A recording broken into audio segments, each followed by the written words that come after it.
Οι περισσότεροι αναβάτες πιστεύουν ότι μια πτώση στη στροφή γίνεται ξαφνικά. Σαν να ήταν θέμα κακής τύχης. Σαν να έφτεξε απλώς ο δρόμος, η μηχανή ή μια κακή στιγμή.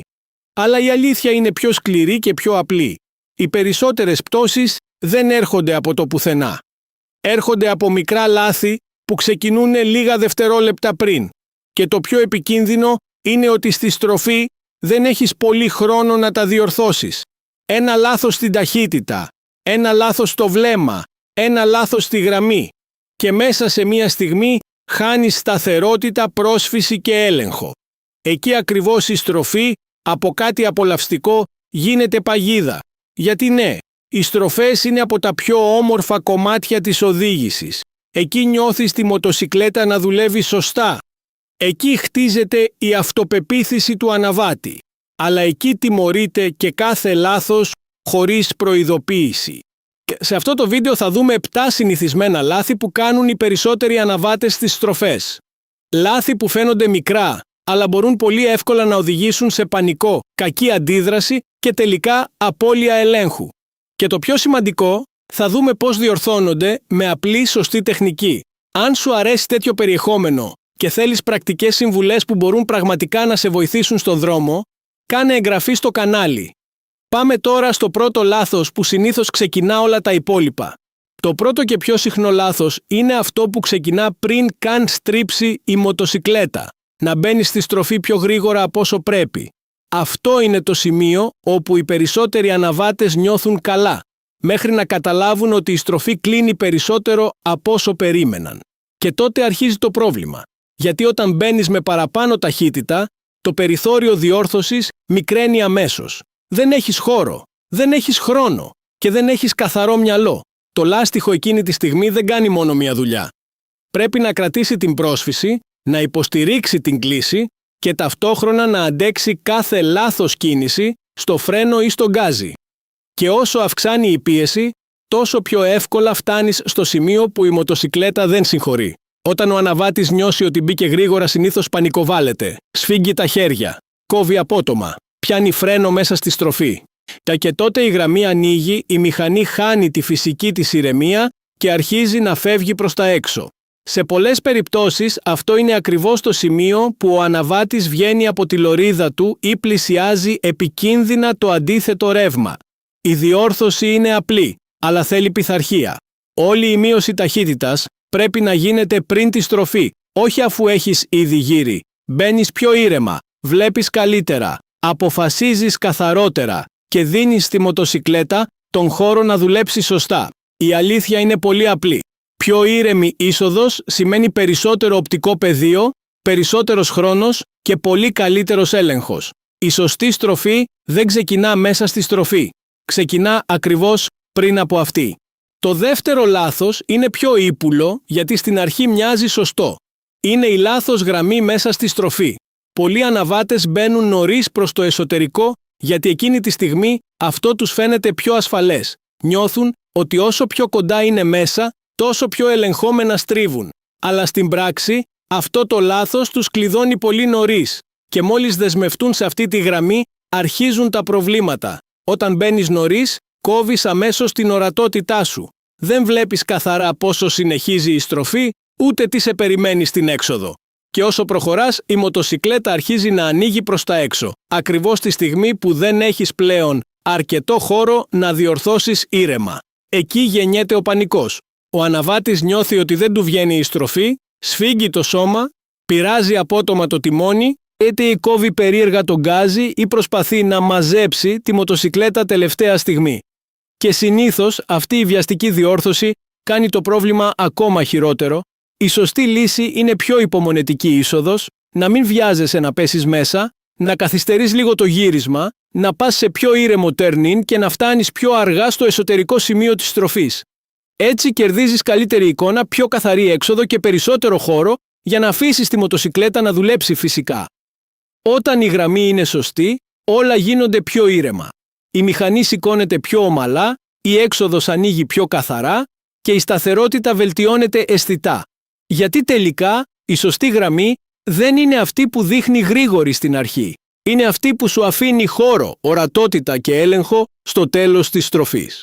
Το τρίτο λάθος είναι από τα πιο επικίνδυνα, γιατί γίνεται σχεδόν χωρίς να το καταλάβεις. Κοιτάς τον κίνδυνο και τελικά πας ακριβώς πάνω του. Πολλοί αναβάτες νομίζουν ότι ελέγχουν τη μοτοσικλέτα μόνο με τα χέρια τους. Στην πραγματικότητα όμως, την καθοδηγούν πάρα πολύ και με το βλέμμα τους.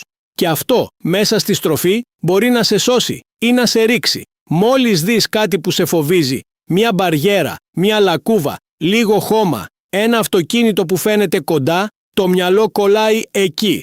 Είναι φυσική αντίδραση. Το πρόβλημα είναι ότι όταν τα μάτια μένουν καρφωμένα στην απειλή, το σώμα ακολουθεί χωρίς να το καταλάβεις. Τα χέρια σφίγγουν, το τιμόνι γίνεται άκαμπτο και η γραμμή αρχίζει να χαλάει. Και εκεί είναι που ο αναβάτης πέφτει στην παγίδα.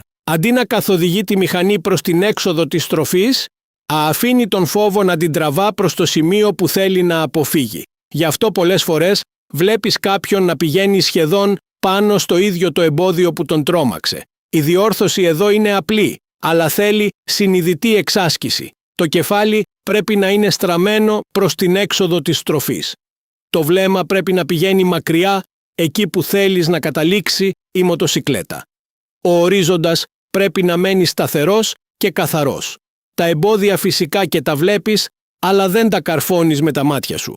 Αυτό αλλάζει μόνο με εξάσκηση, ειδικά σε χαμηλές ταχύτητες, ώστε το σώμα να μάθει να ακολουθεί τη σωστή κατεύθυνση αντί να υπακούει στον πανικό. Να το θυμάσαι πάντα, εκεί που κοιτάς, εκεί θα πας. Άρα μέσα στη στροφή δεν κοιτάς την απειλή, κοιτάς τη λύση. Το τέταρτο λάθος δεν ξεκινά από τη μοτοσικλέτα, ξεκινά από το μυαλό του αναβάτη. Είναι ο φόβος να πλαγιάσεις όσο πραγματικά χρειάζεται η στροφή. Πολλοί αναβάτες πιστεύουν ότι η μηχανή τους δεν μπορεί να κρατήσει τόσο πολύ όσο στην πραγματικότητα μπορεί. Νιώθουν ότι αν γύρουν λίγο παραπάνω θα χαθεί αμέσως η πρόσφυση.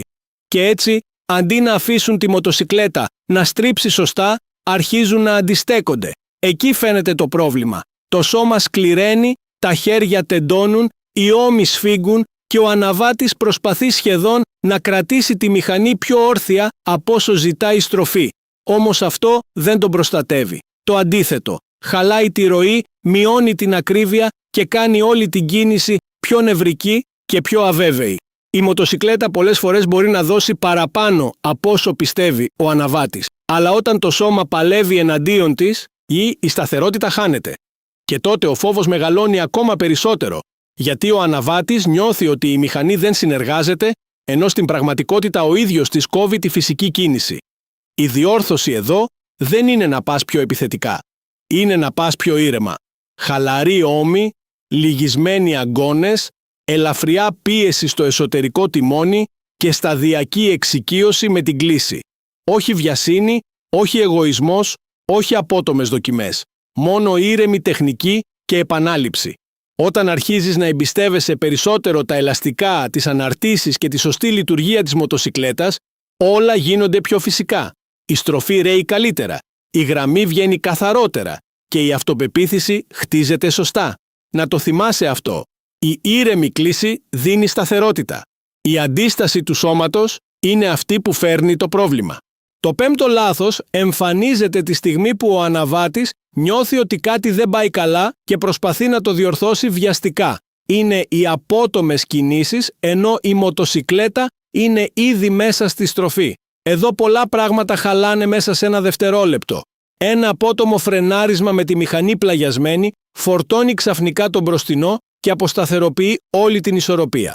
Η μοτοσικλέτα χάνει την ηρεμία της, η ανάρτηση πιέζεται άτσαλα και η αίσθηση ελέγχου εξαφανίζεται πολύ γρήγορα. Το ίδιο επικίνδυνο είναι και το απότομο κλείσιμο του γκαζιού. Πολλοί το κάνουν από φόβο, χωρίς να το σκέφτονται. Όμως εκείνη τη στιγμή αλλάζουν απότομα τα βάρη και η μηχανή σφίγγει τη γραμμή της περισσότερο από όσο θέλει ο αναβάτης. Και ξαφνικά η στροφή γίνεται πιο νευρική, πιο απότομη και πιο δύσκολη στη διαχείριση. Ένα ακόμα πολύ συχνό λάθος πανικού είναι το απότομο πάτημα του πίσω φρένου όταν ο αναβάτης νιώθει ότι η στροφή κλείνει περισσότερο. Αυτό μπορεί να φέρει γλίστριμα, να αναστατώσει τη μοτοσικλέτα και να καταστρέψει τελείως την τροχιά. Από εκεί και πέρα, η πτώση είναι πολύ πιο κοντά από όσο νομίζει κανείς. Η λύση είναι μία. Όλες οι εντολές πρέπει να γίνονται προοδευτικά, όχι κοφτά, όχι νευρικά, όχι με πανικό. Τα χέρια πρέπει να μένουν ήπια, το σώμα ήρεμο και το γκάζι σταθερό αφού η μοτοσικλέτα περάσει στο σημείο που έχει σταθεροποιηθεί μέσα στη στροφή. Κάθε αλλαγή πρέπει να γίνεται ομαλά, ώστε και τα βάρη να μεταφέρονται σωστά και τα λάστιχα να συνεχίζουν να δουλεύουν ήρεμα. Αυτό είναι το σημείο που ξεχωρίζει η σωστή τεχνική από την αγχωμένη αντίδραση. Γιατί στη στροφή δεν σε σώζει η βιασύνη, σε σώζει η ομαλότητα. Αυτή κρατά μαζί την πρόσφυση, τις αναρτήσεις και την εμπιστοσύνη του αναβάτη. Το έκτο λάθος είναι από αυτά που πολλοί αποδίδουν στην ατυχία. Στην πραγματικότητα όμως, πολύ συχνά δεν φταίει η τύχη. Φταίει ότι ο αναβάτης δεν διάβασε σωστά το δρόμο και την πραγματική πρόσφυση που είχε μπροστά του.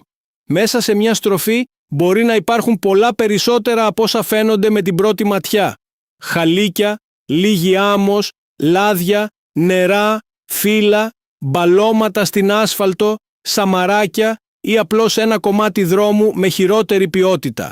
Και το πρόβλημα είναι ότι όλα αυτά δεν χρειάζονται πολύ για να σε τιμωρήσουν. Αρκεί να είσαι πλαγιασμένος και να ζητάς από το λάστιχο περισσότερα από όσα μπορεί να δώσει εκείνη τη στιγμή. Πολλές φορές η άσφαλτος προειδοποιεί, αλλά ο αναβάτης δεν το προσέχει. Μια μικρή αλλαγή στο χρώμα, μια περίεργη γυαλάδα, λίγη βρωμιά μαζεμένη στην άκρη ή ένα σημείο που δείχνει πιο λίγο από όσο πρέπει. Αυτές οι μικρές λεπτομέρειες συχνά λένε όλη την αλήθεια και αν τις δεις αργά μπορεί να είναι ήδη αργά. Γι' αυτό η πρόσφυση συχνά χάνεται πριν καν προλάβει να αντιδράσει ο αναβάτης. Δεν υπάρχει χρόνος για σκέψη όταν καταλάβεις το λάθος πάνω στη στιγμή. Η σωστή δουλειά πρέπει να έχει γίνει νωρίτερα, πριν μπει η μηχανή βαθιά στη στροφή. Η διόρθωση είναι να μάθεις να διαβάζεις τον δρόμο, από νωρίς, όχι τελευταία στιγμή. Να κοιτάς μπροστά, να συνδέεις την ορατότητα με τη γραμμή σου και να αφήνεις τον εαυτό σου χρόνο για απόφαση. Αν η επιφάνεια φαίνεται αμφίβολη, η λύση είναι απλή. Λιγότερη ταχύτητα, πιο όρθια μοτοσικλέτα και πιο μαλακές εντολές σε τιμόνι, φρένο και γκάζι. Γιατί η αλήθεια είναι μία. Πριν ζητήσεις πολλά από το λάστιχο, πρέπει πρώτα να ξέρεις ακριβώς πάνω σε τι πατάει. Το έβδομο και ίσως πιο ανθρώπινο λάθος είναι να οδηγείς πάνω από το δικό σου πραγματικό επίπεδο. Όχι πάνω από τα όρια της μοτοσικλέτας. Πάνω από τα δικά σου. Αυτό συμβαίνει πολύ πιο εύκολα από όσο νομίζουν οι περισσότεροι. Βλέπεις έναν πιο γρήγορο αναβάτη και θες να τον ακολουθήσεις. Είσαι με παρέα και δεν θέλεις να μείνεις πίσω. Ή βρίσκεσαι σε έναν δρόμο που τον ξέρεις καλά και νιώθεις πιο άνετα από όσο πρέπει. Μερικές φορές αρκεί ακόμα και μια καλή διάθεση ή λίγη παραπάνω αυτοπεποίθηση για να σε σπρώξει πιο πέρα από εκεί που πραγματικά φτάνει η τεχνική σου. Και εκεί αρχίζει η αλυσίδα των λαθών. Μπαίνεις λίγο πιο γρήγορα, φρενάρεις λίγο πιο αργά, διστάζεις μέσα στη στροφή, σφίγγεσαι, χαλάς τη γραμμή, κοιτάς λάθος, αντιδράς απότομα, με μία μόνο κακή απόφαση ξυπνάνε ξανά όλα τα λάθη που είδαμε μέχρι τώρα. Το πιο ύπουλο σημείο είναι ότι η αυτοπεποίθηση χωρίς βάση μοιάζει πολύ με ικανότητα. Μέχρι να αλλάξει κάτι, μέχρι να βρεις μια πιο κλειστή στροφή, λίγη σκόνη, ένα αυτοκίνητο σε λάθος θέση ή λιγότερη πρόσφυση από όσοι περίμενες. Τότε φαίνεται αμέσως η διαφορά ανάμεσα σε αυτό που νιώθεις ότι μπορείς να κάνεις και σε αυτό που πραγματικά μπορείς να διαχειριστείς. Η σωστή λύση εδώ θέλει ωριμότητα. Οδήγα με τον δικό σου ρυθμό. Άσε τον πιο γρήγορο να φύγει μπροστά αν χρειάζεται. Δούλεψε την τεχνική σου εκεί που έχει νόημα. Στο φρενάρισμα, στο βλέμμα, στη γραμμή, στην κλίση και στον έλεγχο του σώματος. Εκεί χτίζεται ο πραγματικός αναβάτης. Γιατί στο τέλος, ο καλύτερος αναβάτης δεν είναι αυτός που εντυπωσιάζει για λίγα λεπτά. Είναι αυτός που γυρίζει σπίτι κάθε φορά. Και αυτό πρέπει να το θυμάσαι πάντα. Το όριο που μετράει δεν είναι της μοτοσικλέτας, είναι του αναβάτη. Αυτές είναι λοιπόν οι 7 παγίδες που ρίχνουν τους περισσότερους αναβάτες μέσα στη στροφή. Υπερβολική ταχύτητα στην είσοδο. Λάθος γραμμή. Βλέμμα κολλημένο στον κίνδυνο. Φόβος στην κλίση. Απότομες κινήσεις μέσα στη στροφή. Κακή ανάγνωση του δρόμου. Και τέλος, οδήγηση πάνω από το πραγματικό σου επίπεδο. Αν το προσέξεις, όλα συνδέονται μεταξύ τους. Η σωστή ταχύτητα σου δίνει χρόνο. Το σωστό βλέμμα σου δίνει κατεύθυνση. Η σωστή γραμμή σου δίνει χώρο. Η ήρεμη κλίση σου δίνει σταθερότητα. Οι ομαλές εντολές κρατούν την πρόσφυση. Η σωστή ανάγνωση του δρόμου μειώνει τις εκπλήξεις. Και ο σεβασμός στα όρια σου κρατά όλα τα υπόλοιπα στη θέση τους. Οι στροφές δεν γίνονται απολαυστικές όταν βιάζεσαι. Γίνονται απολαυστικές όταν έχεις πειθαρχία, καθαρό μυαλό και σωστή τεχνική. Εκεί χτίζεται η πραγματική αυτοπεποίθηση. Όχι στον εντυπωσιασμό, αλλά στον έλεγχο.